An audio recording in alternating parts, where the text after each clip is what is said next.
Ini hatiku menyembahmu, tulus dan kagum padamu Yesus. Ini hatiku tak sempurna, perlu campur tanganmu dalam hidupku. Ini hatiku menyembahmu, tulus dan kagum padamu Yesus. Ini hatiku tak sempurna, perlu campur tanganmu dalam hidupku. Hatiku mengasihimu,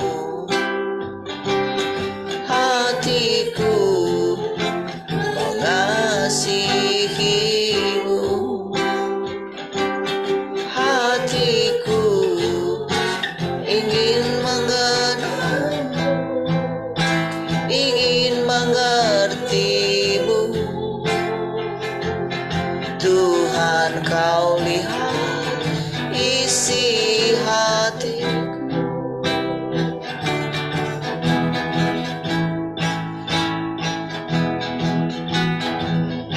Ini hatiku menyembahmu, tulus dan kagum padamu Yesus. Ini hatiku tak sempurna, perlu campur tanganmu dalam hidupku. Hatiku mengasihimu, hatiku mengasihimu, hatiku ingin mengenalmu, ingin mengertimu. Tuhan, kau lihat isi hatiku, hatiku mengasihimu, hatiku mengasihimu, hatiku ingin mengenalmu, ingin mengertimu. Tuhan, kau lihat isi hatiku, Tuhan, kau lihat isi hatiku. Tuhan, kau lihat, kau lihat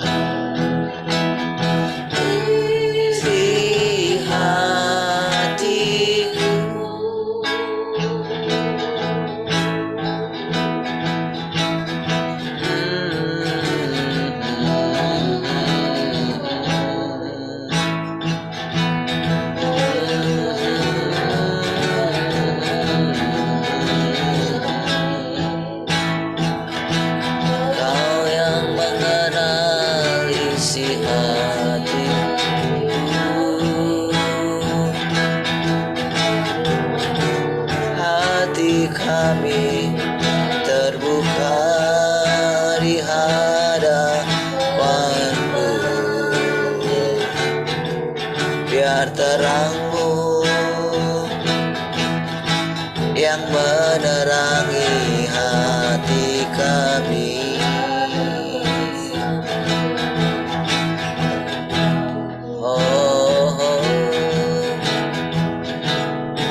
demi hari ku rasakan kasih-Mu selalu baru di dalam hidupku. Tiada alasan untuk tak memuji-Mu, sebab pekerjaan-Mu nyata dalam hidupku. Hari demi hari, hari demi hari ku rasakan kasih-Mu selalu baru di dalam hidupku. Tiada alasan untuk tak memuji-Mu, sebab pekerjaan-Mu nyata dalam hidupku. Ku mau memuji-Mu, Allah yang ku mau menyembah-Mu dengan segenap hati. Ku angkat tangan bersyukur buat pekerjaan-Mu. Engkau Allah yang berkuasa, Allah yang berdaulat penuh. Engkau Allah yang memerintah, Engkau Tuhan Allah yang maha kuasa. Hari demi hari, hari demi hari ku rasakan kasih-Mu selalu baru di dalam hidupku. Tiada alasan untuk tak memuji-Mu, sebab pekerjaan-Mu nyata dalam hidupku. Ku mau memuji-Mu, Allah yang kudus. Ku mau menyembah-Mu dengan segenap hati. Ku angkat tangan bersyukur buat pekerjaan-Mu. Engkau Allah yang berkuasa, Allah yang berdaulat penuh. Engkau Allah yang memerintah, Engkau Tuhan Allah yang maha kuasa. Engkau Allah yang berkuasa, Allah yang berdaulat penuh. Engkau Allah yang memerintah, Engkau Tuhan Allah yang maha kuasa. Engkau Tuhan Allah yang maha kuasa. Engkau Tuhan Allah yang maha kuasa.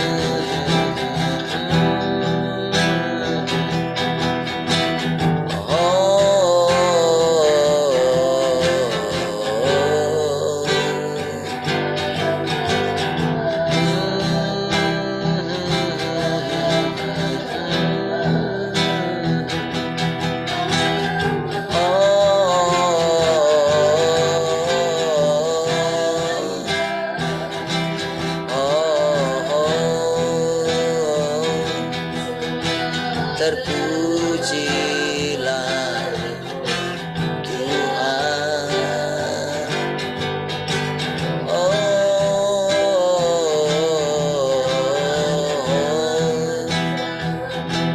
Terpujilah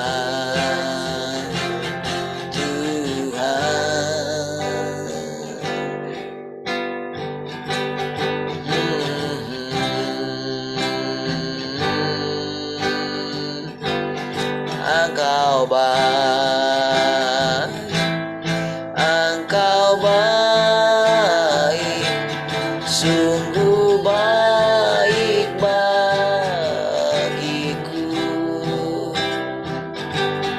Engkau mulia, Engkau mulia, mulia namamu.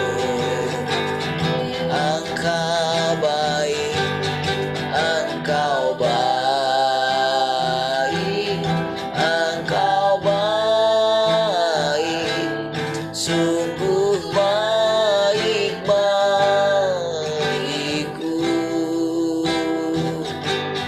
Engkau mulia, Engkau mulia, mulia namamu Yesus.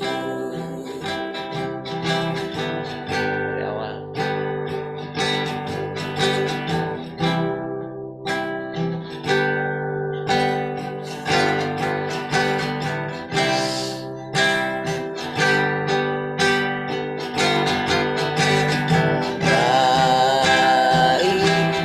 Engkau baik, sungguh baik bagiku.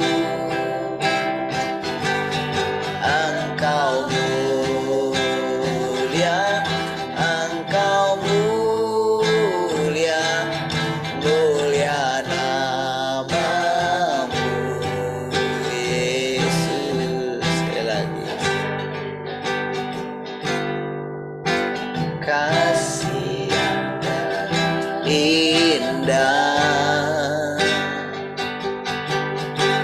telah ku terima.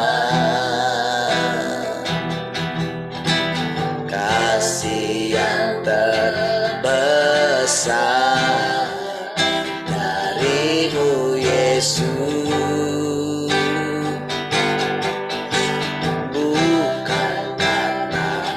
Kebaikanku, bukan karena hebatku, namun oleh anugerah kemurahan-Mu Tuhan. Engkau baik, Engkau baik, sungguh baik bagiku. Engkau mulia, Engkau mulia, mulia namamu Yesus. Sekali lagi katakan dari awal. Kasih yang terindah, kasih yang terindah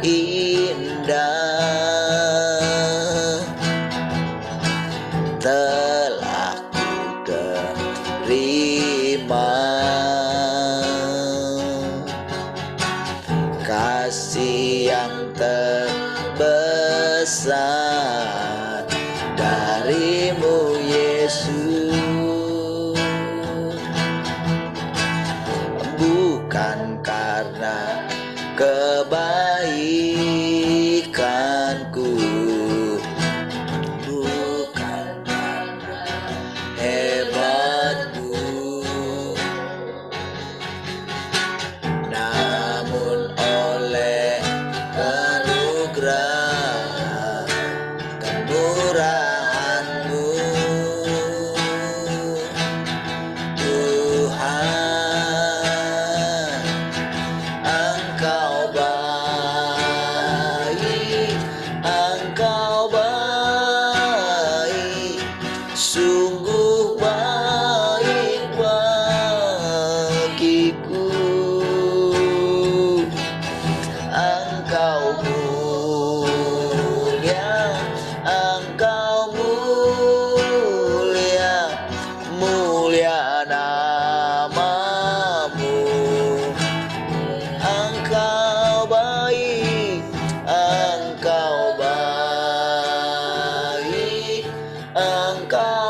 Mari sekali lagi katakan, Engkau baik. Engkau baik, Engkau baik, sungguh baik bagiku. Engkau mulia, Engkau mulia, mulia namamu, Yesus. Mari kita angkat tangan, kita katakan, Engkau baik, Engkau baik, sungguh baik bagiku. Engkau mulia, Engkau mulia, mulia namamu, Yesus. Mulia namamu, Yesus. Mulia namamu, Yesus.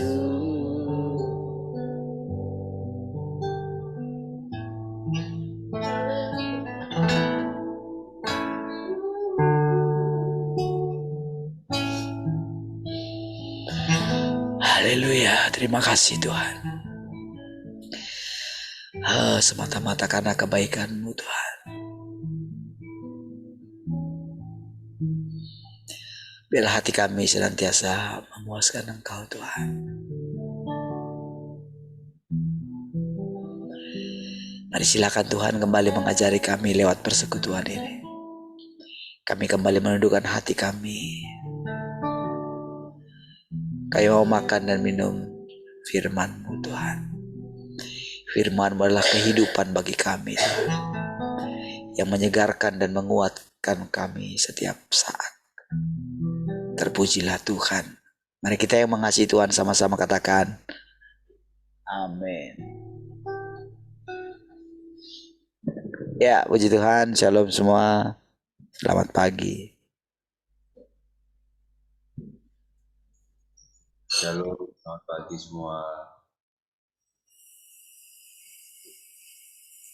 Halo, selamat pagi. Shalom, selamat pagi semuanya. Shalom, selamat pagi semuanya. Shalom, selamat pagi semua.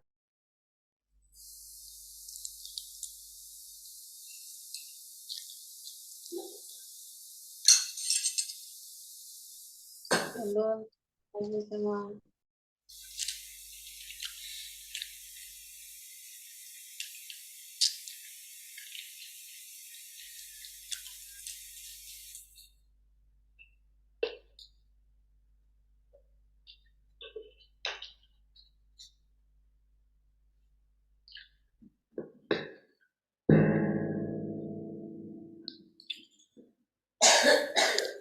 Sudah absen semua?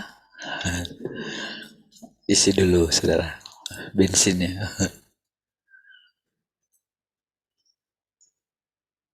Baik, puji Tuhan. Oke, ada yang mau sharing pagi ini? Sebelum saya buka screen-nya. Ini nama halaman lagi. Ada? Studio?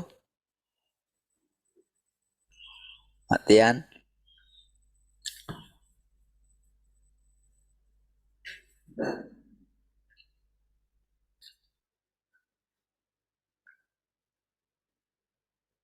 Baik, nah, kalau tidak ada, mari kita mulai.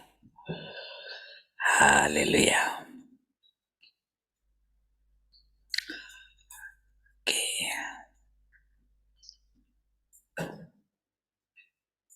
Bentar ya. Saya setting dulu. Oke. Seperti itulah berkat Tuhan. Seperti itulah berkat Tuhan. Jika engkau dapat menerima semua yang Tuhan katakan dan melakukannya pada saat ini dengan hati yang taat, engkau pasti akan diberkati Tuhan. Dan dengan demikian, engkau akan menjadi orang yang diberkati Tuhan dan menerima janjinya. Jika saat ini engkau tidak melakukan penerapan, ketika suatu hari ujian menimpamu, engkau tidak akan memiliki iman atau hati yang mengasihi. Dan pada saat itu ujian akan menjadi pencobaan. Engkau akan terjerumus di tengah godaan iblis dan tidak memiliki cara untuk melepaskan diri. Saat ini mungkin engkau dapat berdiri teguh ketika ujian kecil menimpamu. Tetapi engkau belum tentu mampu berdiri teguh ketika ujian besar menimpamu kelak. Beberapa orang sombong dan berpikir bahwa mereka telah mendekati sempurna. Nah, ini selalu godaannya. Jadi pertumbuhan itu sebetulnya nyata sebetulnya, tapi semakin kita mendekat kepada Tuhan, kita tidak perlu terlalu memikirkan sudah sampai di mana pertumbuhan kita, karena itu nanti akan mengizinkan roh kesombongan itu menyusup gitu. Makanya dikatakan tadi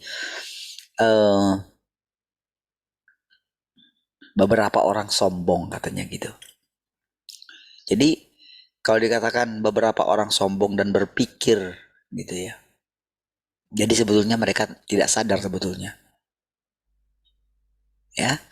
Jadi untuk mengetahui apakah kita sombong itu tidak mudah juga gitu.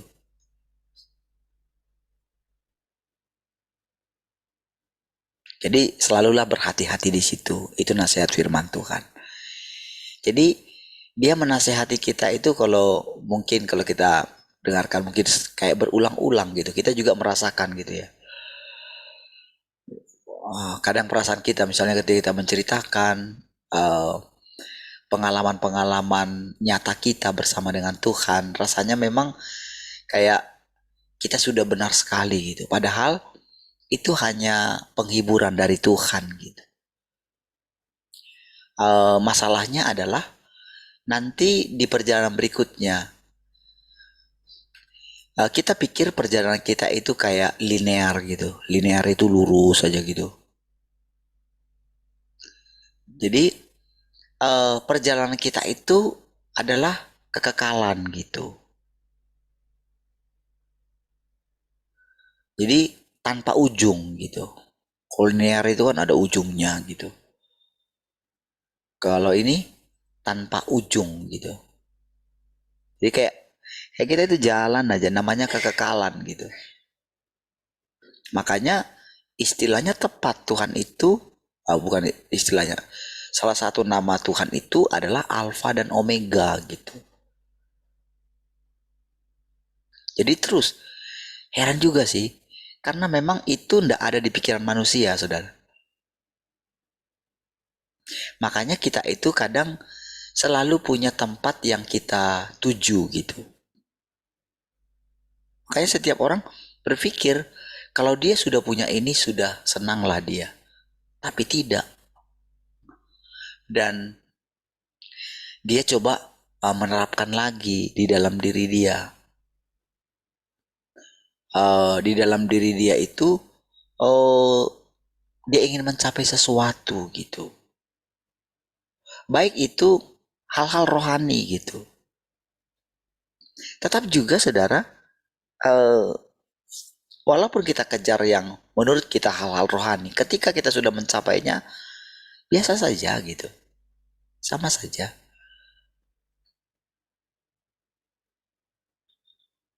Jadi sebetulnya makanya saudara, Tuhan izinkan setiap orang itu dikasih kesempatan untuk hidup selama kurun waktu tertentu gitu. Jadi sebetulnya kita ini adalah kehidupan yang berlanjut dari kehidupan sebelumnya, saudara. Jadi walaupun rasanya kita ini usia kita baru berapa gitu, ya. Walaupun usia kita itu masih Misalnya kalau secara jasmani usia kita misalnya 48 misalnya kayak saya gitu. Mendekati 49, segera memasuki 49 gitu.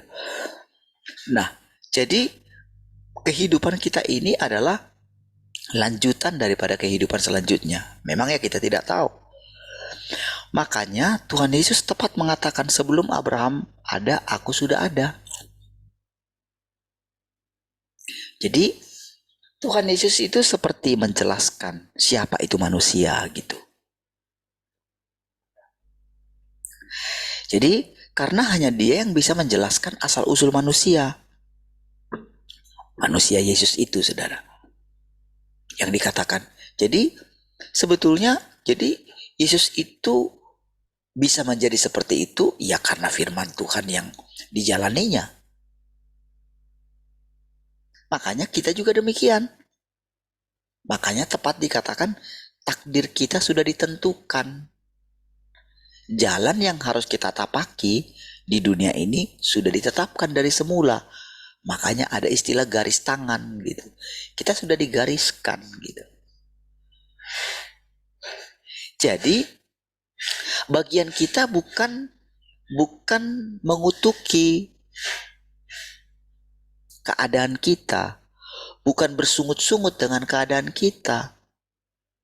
Jadi semua orang kalau dia bisa menerima keadaannya, dia tidak akan bersungut-sungut, dia tidak akan capek dalam hidup ini. Dia akan taat kepada Tuhan. Dia akan menjalani kehidupannya. Ketika harus disuruh meninggalkan sesuatu, dia tidak akan berat gitu. Dia akan mengikuti gerakan di dalam hatinya. Kalau dia berontak, maka dia akan mengalami kehidupan yang sulit gitu. Pada akhirnya semua begitu. Cukuplah kasih karuniaku bagimu. Makanya Paulus bilang, kenapa sih aku mesti mengalami ini? Singkirkanlah Tuhan duri dalam daging ini gitu. Lepaskanlah aku dari sinilah gitu. Aku kan hamba Tuhan gitu. Gak bolehlah ada hal yang negatif ini dalam diriku gitu. Bukankah engkau menghendaki kami kudus gitu. Itu pikiran dia, saudara. Itu ambisi dia. Tetapi dia tidak mengetahui kalau dia sudah pada sampai level tertentu, dia bukan hanya merusak dirinya, tapi juga dia merusak pengikutnya. Baru setelah kehidupan ini berjalan selama 2000 tahun, saudara, barulah dia menyadari. Atau ya ketika mulai kekristenan itu menjadi agama dunia misalnya, dan mereka fokus kepada ajaran dia itu kan pasti begini. Dia kan pasti mengatakan kepada Tuhan dalam hatinya, Tuhan hentikanlah ini gitu. Iya aku salah Tuhan. Wah itu rasanya penderitaan bagi dia. Karena apa? Dia menangisi, dia baru menangisi, saudara. Dulu dia tidak menyadarinya. Jadi semua yang dikatakan dia, yang dikotbahkan dia, itu kayak apa, saudara?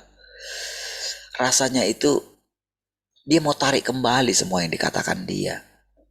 Sekalipun memang Tuhan turut bekerja di dalamnya. Tapi dia jadi membuat Tuhan itu kayak capek gitu loh. Kayak dia harus melurus-luruskan apa yang dia sudah sampaikan gitu loh.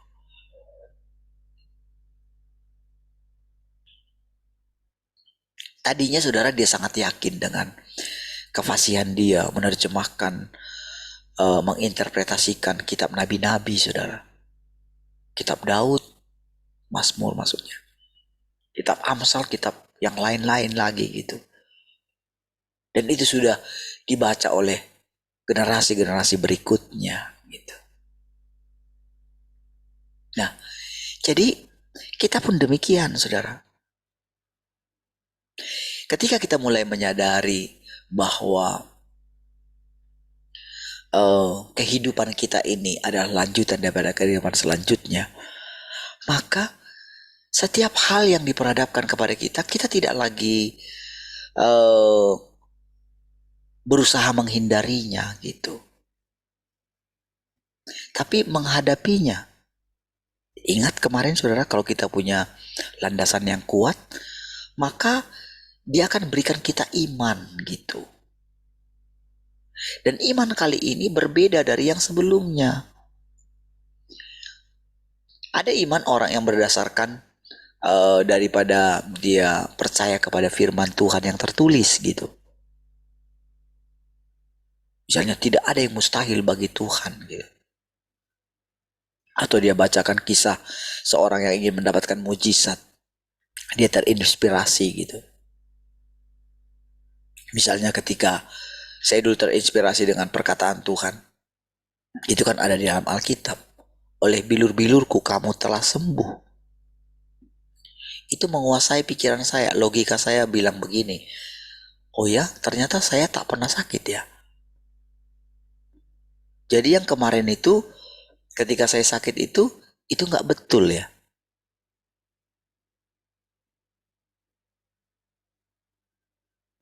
Walaupun memang benar Tuhan itu mengatakan waktu itu menyuruh saya minum obat gitu.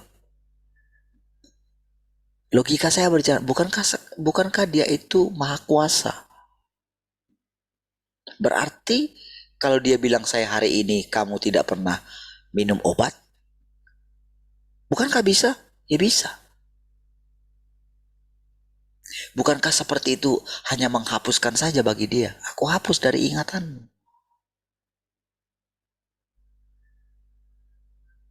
Lalu ketika saya berpikir seperti itu, iman saya naik. Ketika saya dulu pertama kali memulai pelayanan full time, setelah saya berhenti bekerja gitu. Ya kan? Saya kan nggak tahu gimana caranya. Kalau dulu di gereja yang dulu saya melayani, itu kan ya masih mendapatkan gaji gitu. Istilahnya gitu.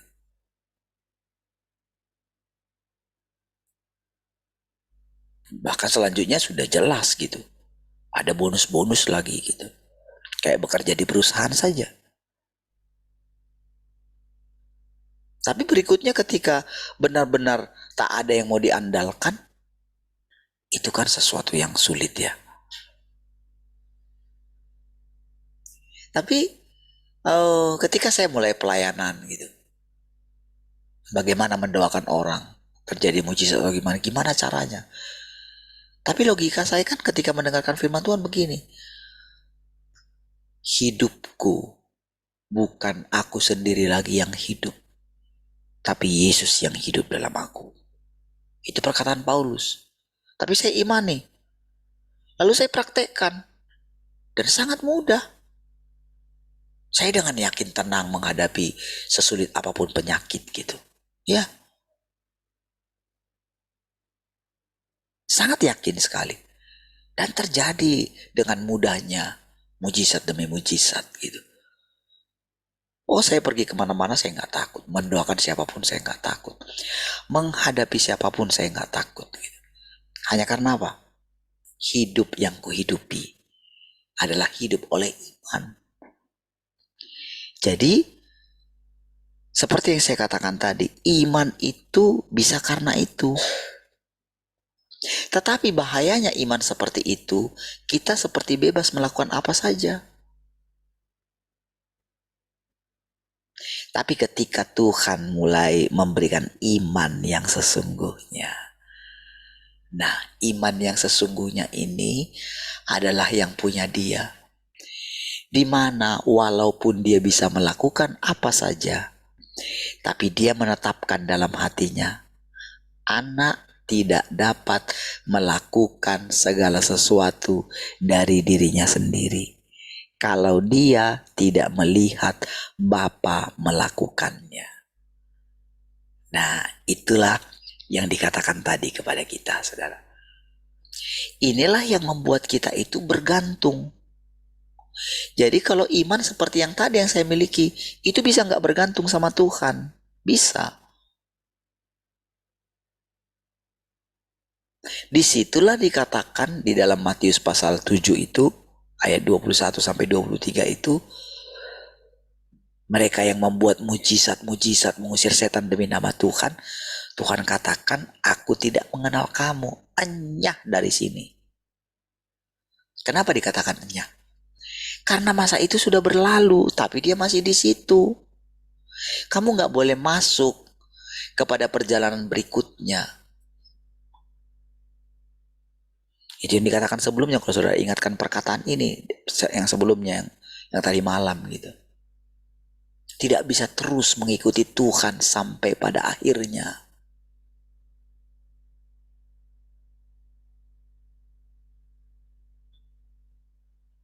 Ketika apa, saudara? Ketika iman kita itu berdiri sendiri. Jadi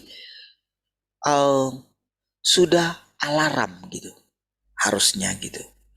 Kalau kita sudah nggak bergantung kepada Tuhan. Makanya ketika Daud habis menghitung pasukannya itu, langsung deg-degan dia. Waduh.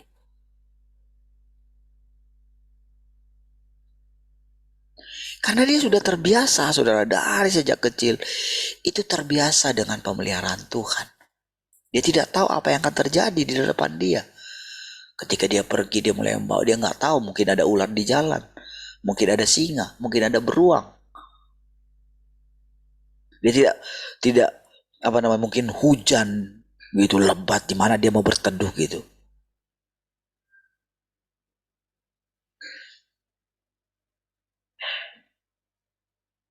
Dia sudah menghadapi kehidupan yang seperti itu. Ketika dia lancang mengatakan ingin menantang Goliat gitu. Waduh, sudah terlanjur ngomong gitu.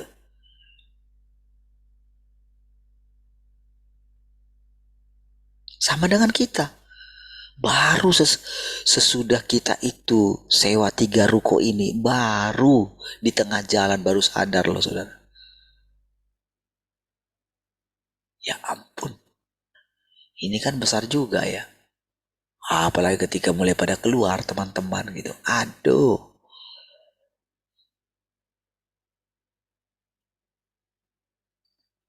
Itu perjalanan, saudara.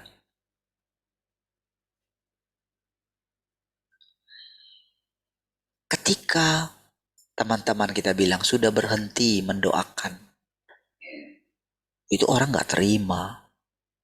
Karena penghasilannya dari situ.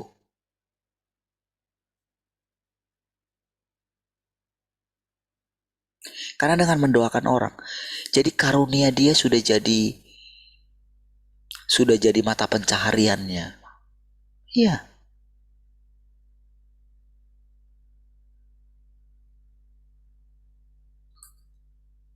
Ketika punya karunia itu, saudara, kita bisa misalnya menceritakan kepada orang, wah, orang itu akan kagum dan kita akan dicari orang.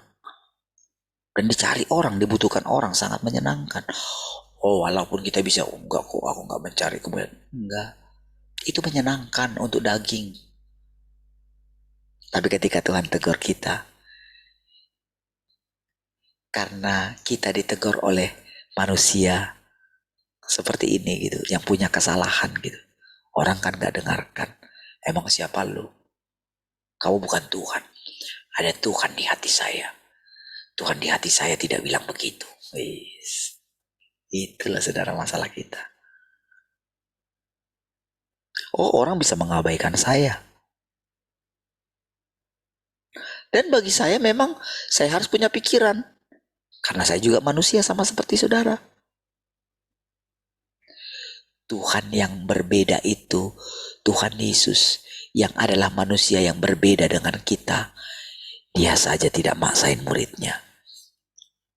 Masa manusia yang ini gitu loh, yang punya ya sekedar adiknya saja gitu, itu pun karena dianggap dia.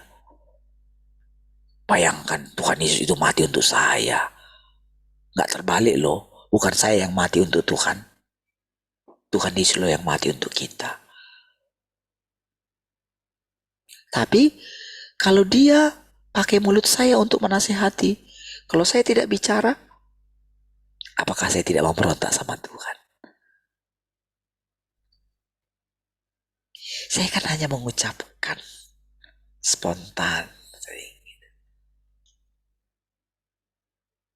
Apalagi ketika saya bilang misalnya cacing kepanasan gitu. Kepanasan memang, saudara. Iya, karena kan perkataan. Tapi apakah saya tidak diperhadapkan dengan seperti itu? Oh, saya pasti diperhadapkan. Apa bedanya saya dengan saudara? Apakah misalnya dengan mulut saya mengucapkan satu perkataan, apakah itu nggak balik kepada saya? Balik. Makanya kan nggak ada. Sekarang kan kita baru sadar. Saya sadar setiap hari. Ya. Godaan untuk menggunakan kuasa yang ada di dalam kita itu tinggi. Makanya cobaannya kepada Tuhan Yesus apa?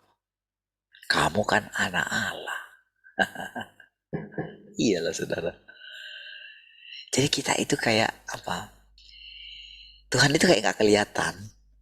Tapi firmannya itu, perkataannya itu kayak apa saudara? Kayak kalau kita itu kayak nasi goreng gitu ya. Kalau kita ini kayak nasi goreng, kayak kita itu kayak diwalik-walik gitu. Iya, emang kayak gitu ceritanya.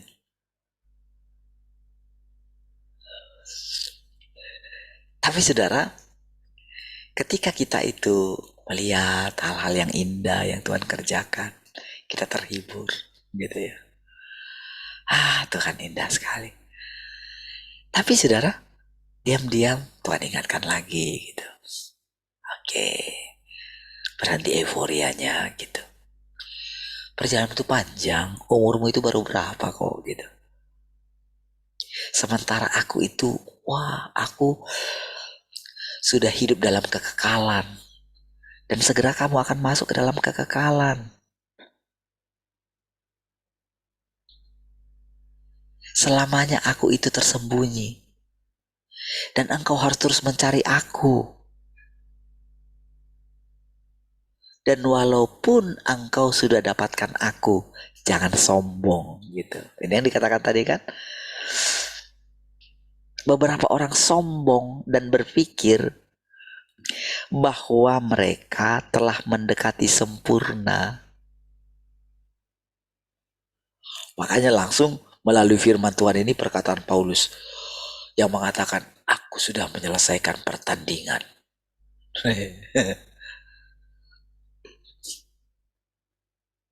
Wah ini saudara. Jadi kalau Paulus mendengarkan perkataan firman Tuhan yang sekarang ini saudara, wah gimana ya.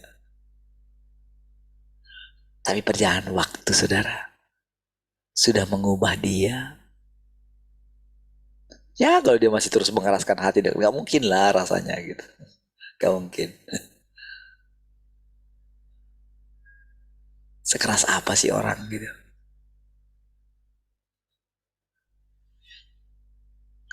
Dia sudah pernah melalui harus terjatuh gitu ya. Karena terang yang sangat kuat dari Tuhan gitu. Tapi kan dia harus melanjutkan perjalanannya. Memang Tuhan buat dia melihat kembali.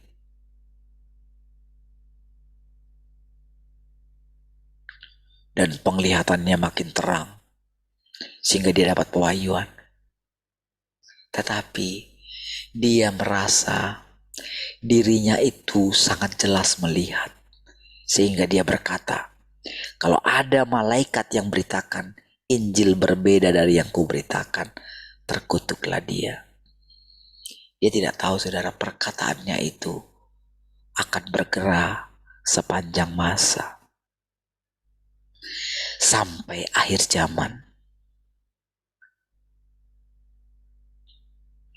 Dia tidak tahu dia sedang menabur sesuatu.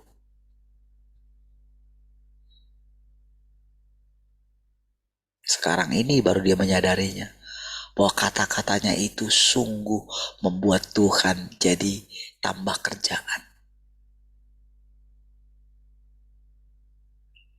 Tapi apakah Tuhan mengeluh dengan itu? Tidak perlu dia mengeluh.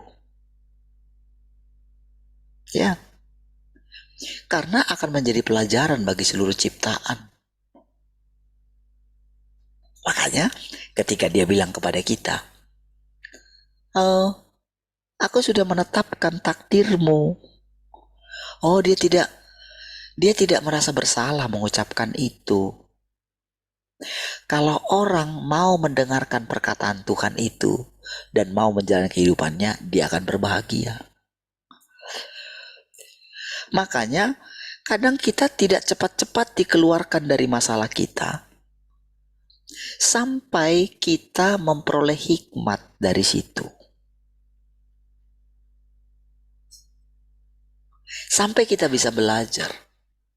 Oh, kadang-kadang kita itu harus jatuh dalam kesalahan kita. Sampai kita melihat diri kita ini rusak. Oh, dia tahu saudara, hati kita ingin lepas dari semua itu. Oh, dia tahu ketika kita mendengarkan firman, engkau mesti kudus, jangan jatuh ke dalam dosa yang sama. Oh, dia tahu kondisi hati kita. Dia lihat diri kita bagaimana kita itu terus minta ampun, rasanya gak berhenti.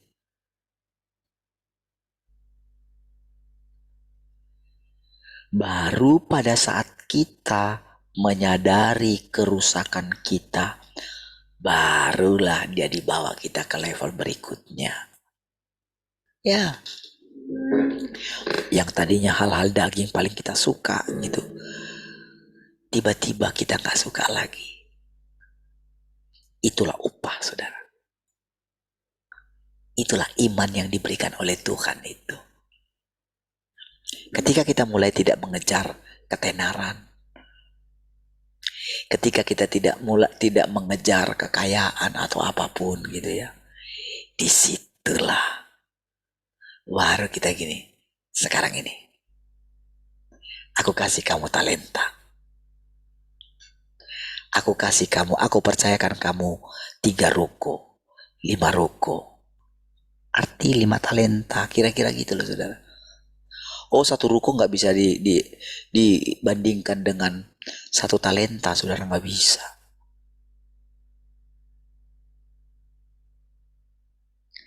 Tapi kalau kita dipercayakan itu, kembangkan. Nah, gitu loh, saudara. Ya.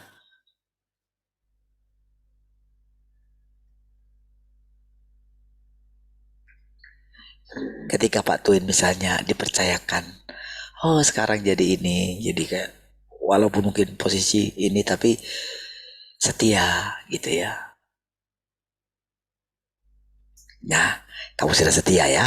Oke, aku percayakan ini. Aku percayakan kamu jadi direktur misalnya. Oh, kamu mesti terima.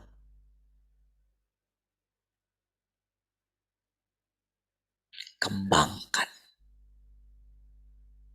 Oh, bagaimana Daniel bisa hidup di 4 zaman daripada kerajaan. 4 zaman kerajaan. Oh, orang kafir itu, saudara. Babel, saudara. Ya. Tapi dia bisa tetap, itu dari dia sejak muda loh, saudara. Sampai dia itu dibawa kembali sampai dia kembali ke Yerusalem itu, saudara. Kan dia ikut dengan Esra itu, dia ikut itu, saudara. Di zamannya Esra itu dan Nehemia ketika membangun tembok kembali, Daniel itu ikut.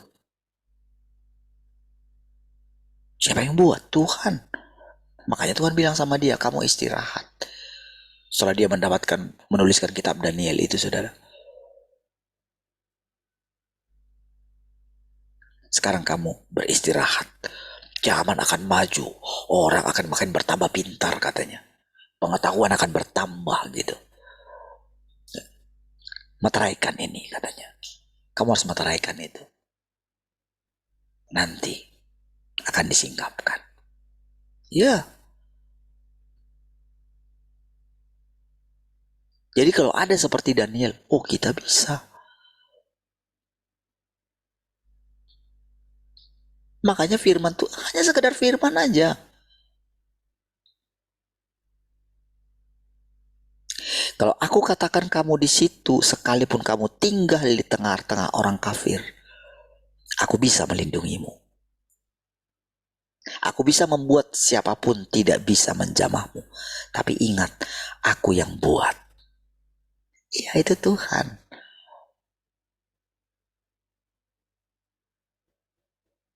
Itulah upah, saudara. Tetapi upah kita bukan posisi kita di dunia ini, bukan. Upah kita adalah berkat Tuhan, pemeliharaan Tuhan. Ya. Oh, nggak perlu kita takut, saudara, menghadapi apa saja. Karena memang tujuan Tuhan menyempurnakan kita, supaya orang melihat Tuhan, melihat pekerjaan Tuhan di dalam kita. Ya.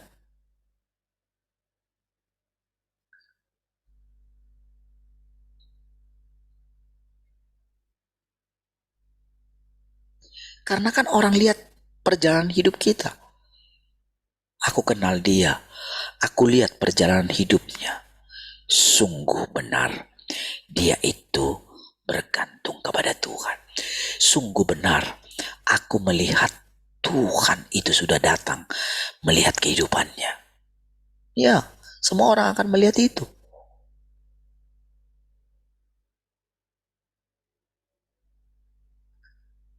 Saudara, hidup apa adanya itu, saudara, itu nggak bisa dibuat-buat. Ya, saudara, memang orang-orang belajar membuat dirinya itu, wah bisa, wah nampaknya persis seperti di Alkitab, seperti Tuhan Yesus. Tapi waktu akan membuktikan. Ya, mana orang lihat, saudara, apa yang kita lakukan setiap hari. Apa saudara lihat apa yang saya lakukan tiap hari? Walaupun saya katakan kepada saudara, saya mencari Tuhan, apa saudara lihat? Tidak. Tapi walaupun saudara tidak lihat, saya melakukannya. Ya. Tapi apakah selalu demikian rasanya baik-baik? Tidak. Saya mengalami ngantuk juga. Saya menghargai waktu 5 menit gitu ya. Kalau sudah di angka jam 4 gitu ya, 5 menit lagi Tuhan gitu. 5 menit itu sangat indah, saudara. Alarm, jadi untuk ini saudara, alarm harus bunyi dari lewat 5, lewat 10, lewat 15. Harus bunyi terus itu alarm, saudara. Kalau enggak kebablasan, saudara. Karena 5 menit itu, saudara, rasanya kayak 1 detik aja, saudara. Begitu gitu, udah lewat 10, saudara. Sudah lewat 17. Oh Tuhan, masih kurang rasanya tidurnya. Oh kalau awalnya mungkin gitu, wah kayak dulu awal-awal gitu. Saya harus mendapatkan kekuatan ekstra dari Tuhan gitu ya. Dan memang benar, saudara. Tapi perjalanan berikutnya, saudara, dilepasin karunia-Nya sikit gitu, ditahannya gitu. Supaya apa, saudara? Kita ada sedikit harga yang kita bayar. Jadi ketika dia berfirman, yang aku butuhkan dari kamu 0,0 sekian, tujuannya itu ada, saudara. Apa tujuannya? Supaya engkau tidak sombong. Itu sebetulnya. Jadi kita berpikir, apapun yang kita lakukan, seberat apapun yang kita hadapi, harga yang kita bayar, kita selalu ingat di pikiran kita. Ah Tuhan,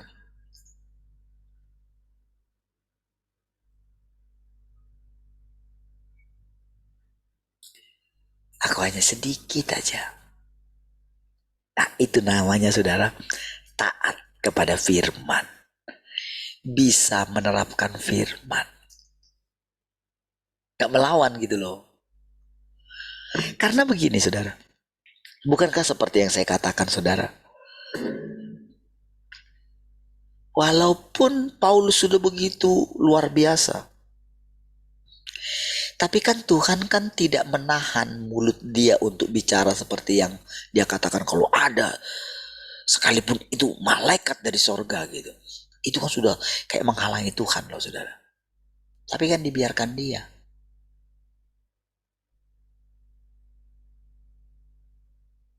Dulu gak ada yang menjelaskan sampai dia mati.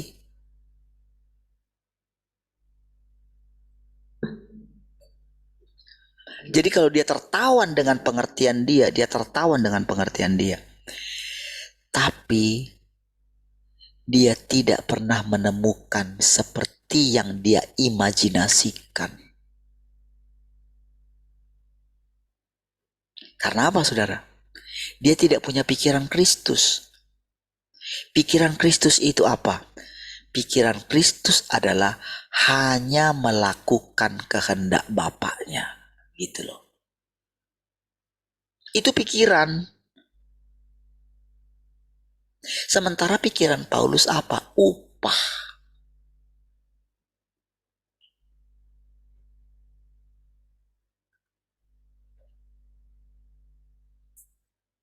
Makanya ketika murid-muridnya meninggalkan dia kecewa.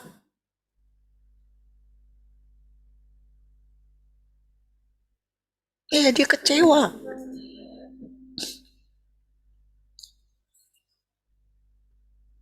Paulus tidak begitu. Ya.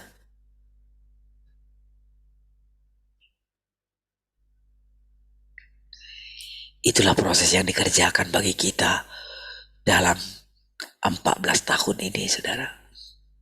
Mendekati 15 tahun. Kalau secara GBI gitu.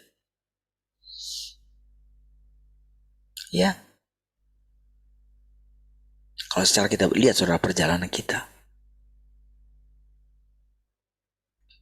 Mungkin orang bisa, wah dulu dia ngomong kayak gini. Oh ya, saya sedang belajar kok gitu. Bisa, rekam jejak kita bisa kelihatan dengan jelas. Jadi kita menanggung. Jadi ketika misalnya saya bicara seperti ini, apakah benar-benar itu semua perkataan Tuhan? Oh, saya berani mengatakan.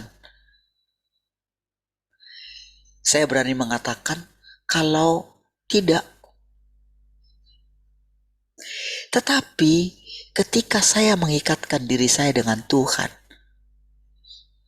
Tuhan itu jadi terikat dengan kata-kata saya.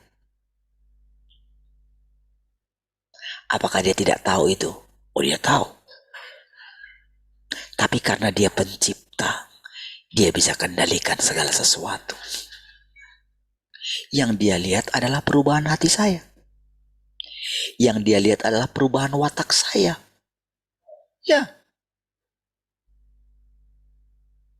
Itu yang dia lihat. Bukan masalah salah dan benarnya saya, bukan.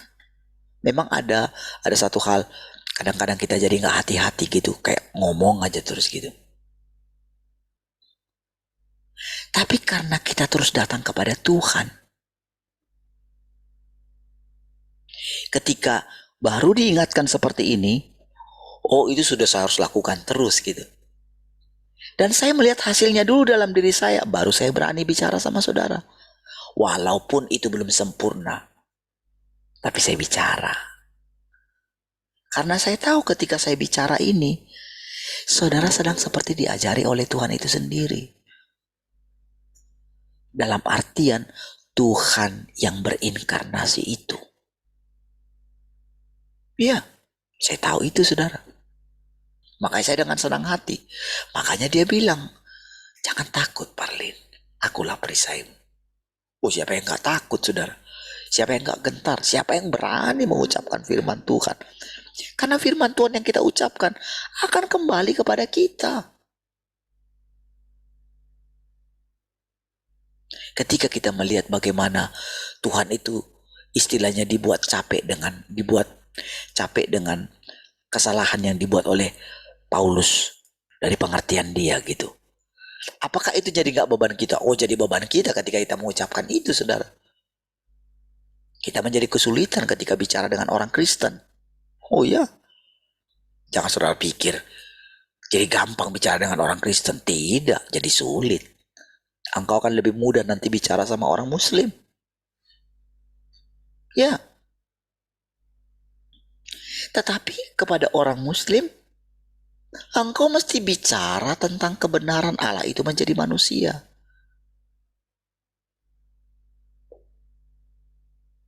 Ya. Dan hanya orang-orang yang mencari kebenaranlah yang bisa menerima itu.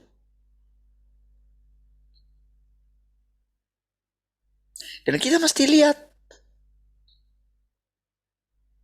Jadi pada waktu Yesus itu hanya ditugaskan kepada orang Yahudi, lalu diperhadapkan orang kafir gitu. Wow, keren juga ternyata orang kafir ini. Tapi panggilan dia memang hanya untuk orang Yahudi pada waktu itu.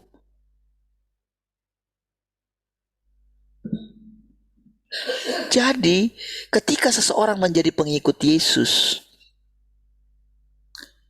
orang itu harus belajar menantikan pekerjaan Tuhan berikutnya. Kalau orang terus membicarakan tentang Yesus yang dulu, oh nggak bisa dia melihat Tuhan itu secara utuh.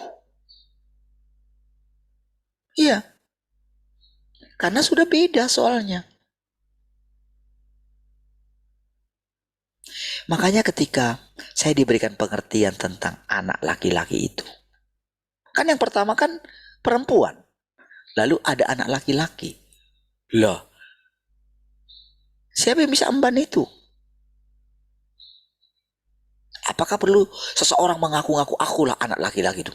Enggak. Tapi itu firman. Ketika firman itu kita renungkan, itu seperti menjadi bumerang bagi kita. Ya. Dan tanda kutip ya, positif. Itulah cara kerja firman.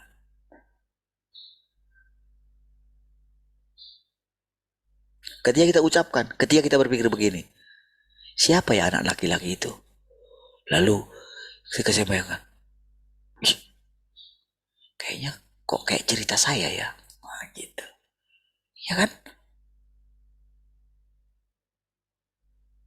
Mungkin itu salah satu yang membuat ibu kita tersinggung dengan saya ketika misalnya saya bilang perempuan itu di padang gurun gitu. Mungkin dengarkan di sesi mana gitu.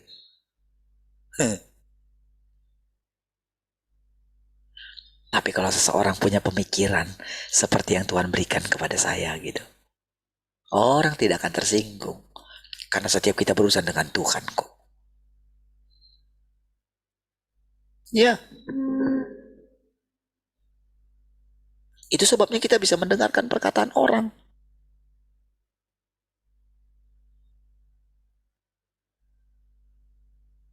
Kita bisa mendengarkan dengan sabar, saudara.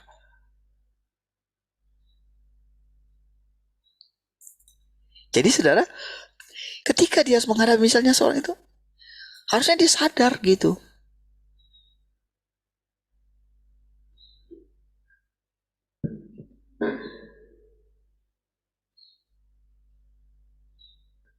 Bukankah Ibu Yesus juga yang melahirkan Yesus itu? Seperti itu juga? Gitu kan? Yesus itu harus dirampas dari dia. Ya kan? Oh, Maria itu gak kenal dia.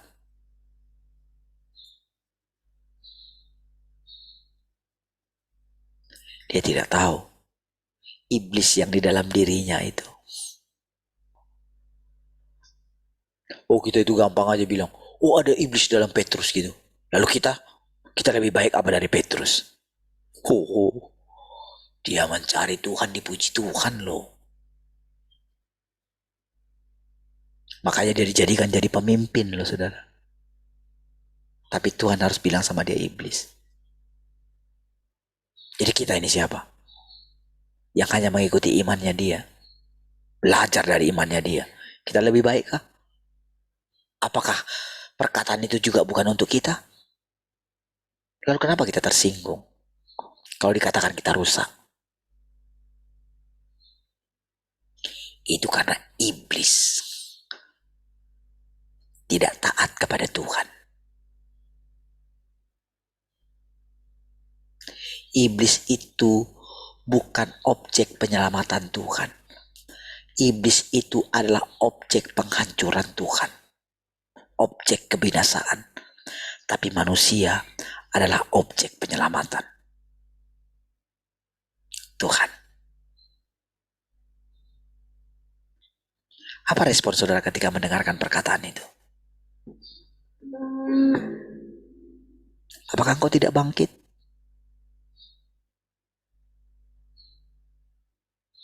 Apakah engkau tidak bersemangat mendengarkan perkataan itu?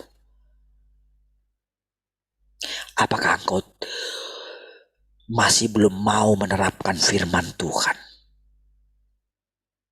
Apakah engkau masih mau mengeraskan hatimu? Saya rasa tidak. Ya. Karena firman Tuhan itu hebat. Lebih tajam dari pedang bermata dua manapun.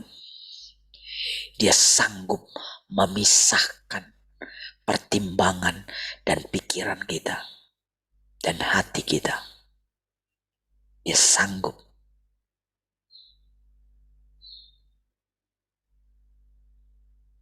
Makanya saudara, setiap hari kita mendengarkan firman. Itulah kronologisnya.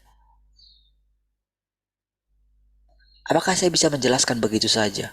Oh tidak. Karena setiap hari kita menyerahkan hati kita kepada Tuhan.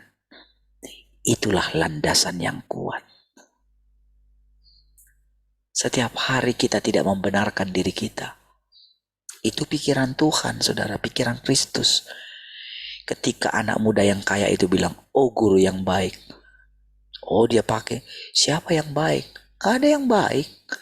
Hanya dia yang baik. Itu Yesus loh yang ngomong. Masa kita ngomong diri kita baik? Karena diri kita tidak baik, tidak layak, maka kita cari Tuhan. Kita benar-benar lapar dan haus akan Dia. Makanya dikatakan tadi. Jadi beberapa orang sombong dan berpikir bahwa mereka telah mendekati sempurna. Jika engkau tidak masuk. Jam berapa itu? 53.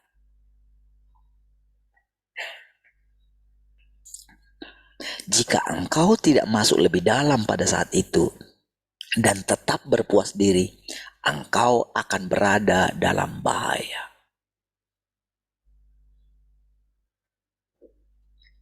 Saat ini Tuhan tidak memberimu ujian yang lebih besar dan semuanya terlihat baik-baik saja.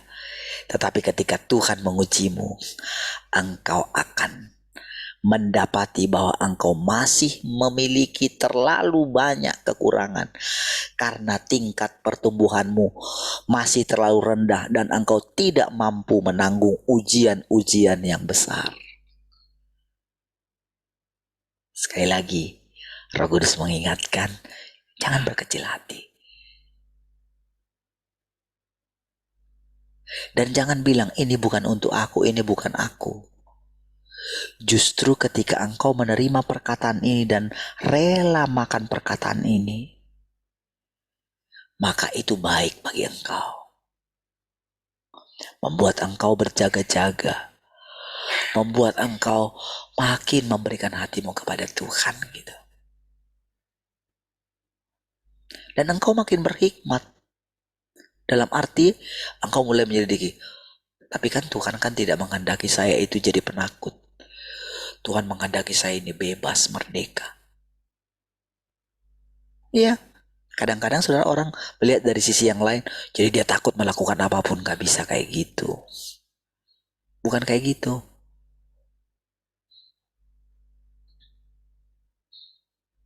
Kadang-kadang waktu kita berusaha gitu ya, bukan di hasil usaha kita itu yang membuat kita itu berubah, tapi niat dalam hati kita inilah yang dilihat oleh Tuhan. Disitulah baru dia bisa memasukkan firman-Nya. Disitulah Roh Kudus itu pasti akan menolong kita. Dan kebenarannya adalah hanya karena Tuhanlah kita eksis.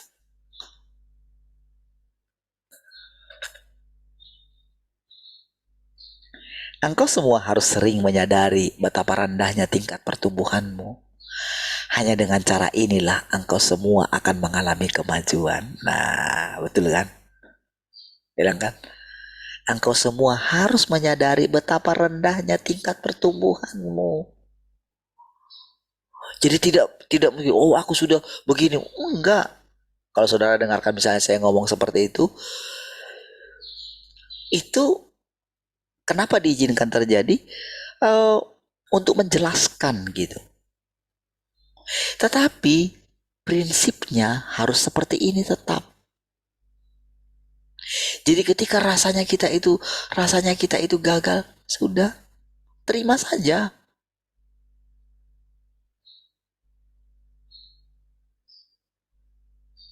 Ya Tuhan, memang aku gak bisa memuaskan Engkau. Tapi kan Tuhan, dengan memuaskan Engkau, barulah tercapai kepuasanku kan Tuhan. Ya. Hanya dengan memuaskan Engkau baru aku menemukan rahasia kebahagiaan kan Tuhan. Bukankah kalau Engkau tidak dipuaskan, bagaimana mungkin kami dipuaskan? Bukankah itu yang membuat Engkau selalu menolong kami Tuhan? Karena Engkau sangat puas ketika Engkau bisa menolong kami kan Tuhan? Kan Engkau tersenyum ketika kami, melihat kami bahagia kan Tuhan? Bukankah Engkau seperti seorang ayah yang ketika Engkau memberikan milikmu kepada anakmu, bukankah ketika Engkau mewariskan hartamu kepada anakmu, bukankah Engkau mewariskannya itu dengan penuh kebanggaan? Iya kan Tuhan? Izinkanlah Tuhan, kami juga memuaskan Engkau. Oh iya, disitulah nanti saudara dikatakan setelah selesai pekerjaannya, dia akan meninggalkan umat manusia. Aku akan tetap ada di tempatku katanya. Dan engkau di tempatmu.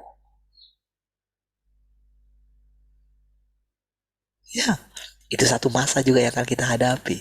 Di masa kekekalan. Tapi sedikit demi sedikit kita alami itu saudara. Ya, sama seperti ketika kita itu seorang orang tua gitu ya. Dimana kita itu mesti merelakan anak kita merantau. Mulai tidak kepo-kepoin mereka.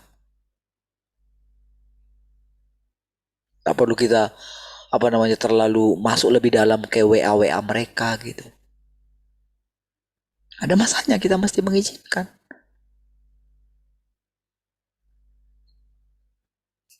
Biarkanlah mereka bertumbuh. Ada yang pelihara mereka. Tuhan pemilik hidup mereka.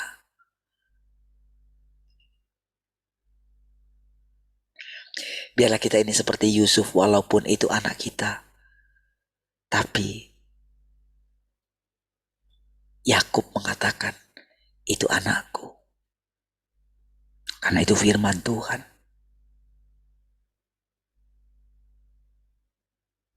Yusuf merelakannya saudara. Sehingga dia disebut sebagai anak Yakub bukan cucu Yakub saudara. Saudara, seperti itu saudara ketika kita menjalani. Kita mesti merelakan.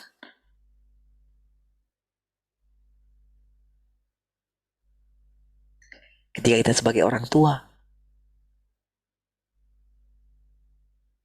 merelakan mereka bertumbuh, merelakan mereka menjalani kehidupan mereka, saudara.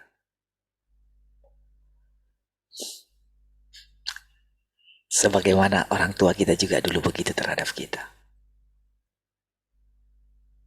Ya kan? Baik, sudah jam 6. Mari kita berdoa. Terima kasih Tuhan. Kami bersyukur pagi hari ini. Terpujilah Tuhan. Haleluya. Semua kita yang mengasihi Tuhan sama-sama katakan, amin. Baik, puji Tuhan.